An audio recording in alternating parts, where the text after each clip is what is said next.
السلام عليكم، معكم كريم من اكل الشارع مع الصحاب. اليوم جايين نجرب مطعم بمدينه نصر. طبعا مطعم هو واحد من المطاعم المشاهير، وفي كثير ناس حكوا عنه انه كثير طيب، وانا كمان بما اني من عشاق الكفته ومن عشاق اللحم بشكل عام، جاي على مدينه نصر رايح اجرب من عنده الاكل. فخلينا نجرب مع بعض، وراح نذكركم مين هو المشهور وهو مطعم مين. بس خلينا نجرب مطعم مدمن كفته، ويلا بينا نجرب الاكل مع بعض. كده بيقولوا عني غريب ولا حموجي ولا حموجي ولا حموجي بكره يبقى بيه.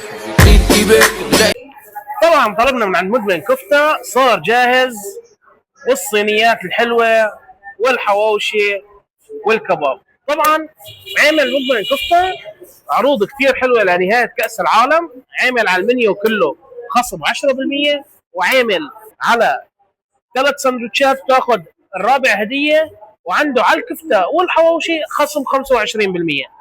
طبعا نحن هندوق ونعطيكم راينا واعطيكم الراي فيها بكل صراحه. طبعا خلونا نبلش اول شيء بالحواوشي وندوق الحواوشي عندهم. طبعا هذا شكل الحواوشي، رغيف مليان. خلونا ندوق ونعطيكم راينا. بسم الله.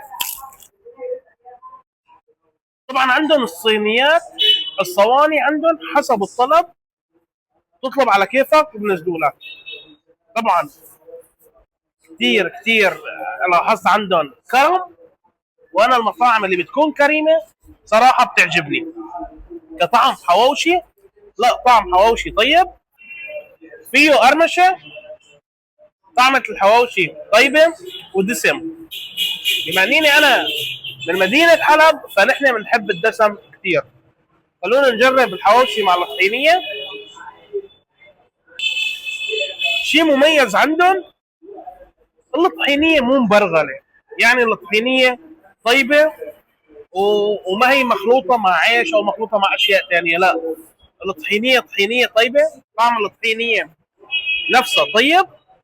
فخلونا نكمل باقي الاكل. صراحه الحواوشي عجبني، حواوشي على الفحم بيختلف عن الحواوشي الثاني، فلا حواوشي الفحم عندهم تحفه.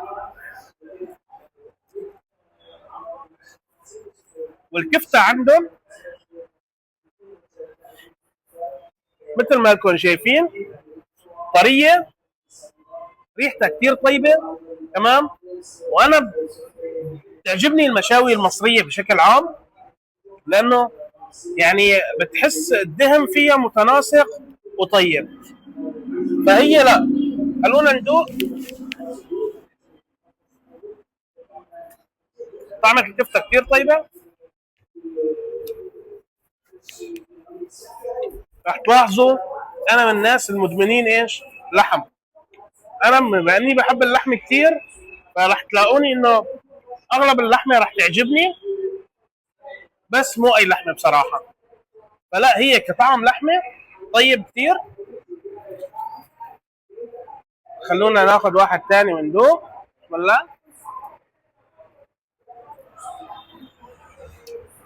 الطحينيه كثير طيبه.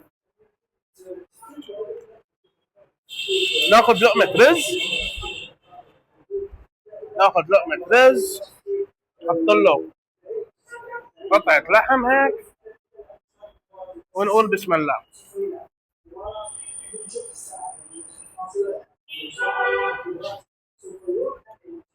طعمة الرز طيبة، طعمة الرز طيبة، يعني مقارنة لمطاعم تانية لا الرز طيب بسمتي. نجي على الفراخ،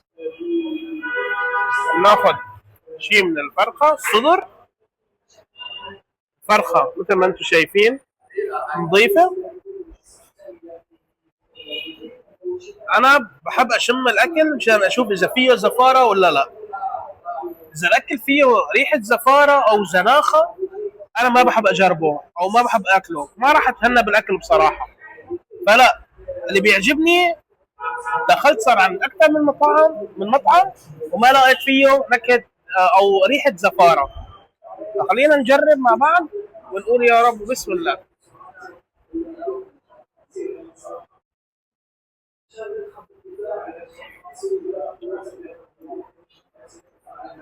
مدمن كفته.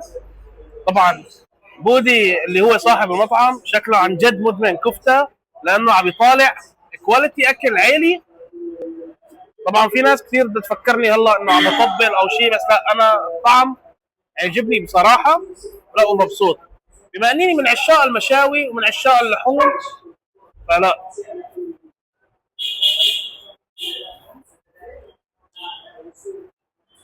الاكل عنده طيب. خلونا ندوق السلطه. طبعا المعامله كثير كثير راقيه ومحترمه، وهذا الشيء بيشد الزبون وبيعجب الزبون. خلونا ندوق السلطه.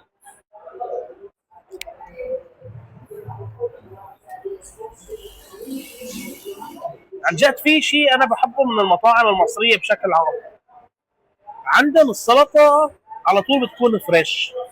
يعني انا دخلت على مطاعم سوريه كثير، ما لقيت جودة السلطة نفس الجودة اللي بالمطاعم المصرية. أنا بتكلم بالنسبة للخضار والسلطة، لا، جودة الخضار عندهم فريش وتازة. يعني بيعملوها أول بأول، أو في لها سر ما بعرف.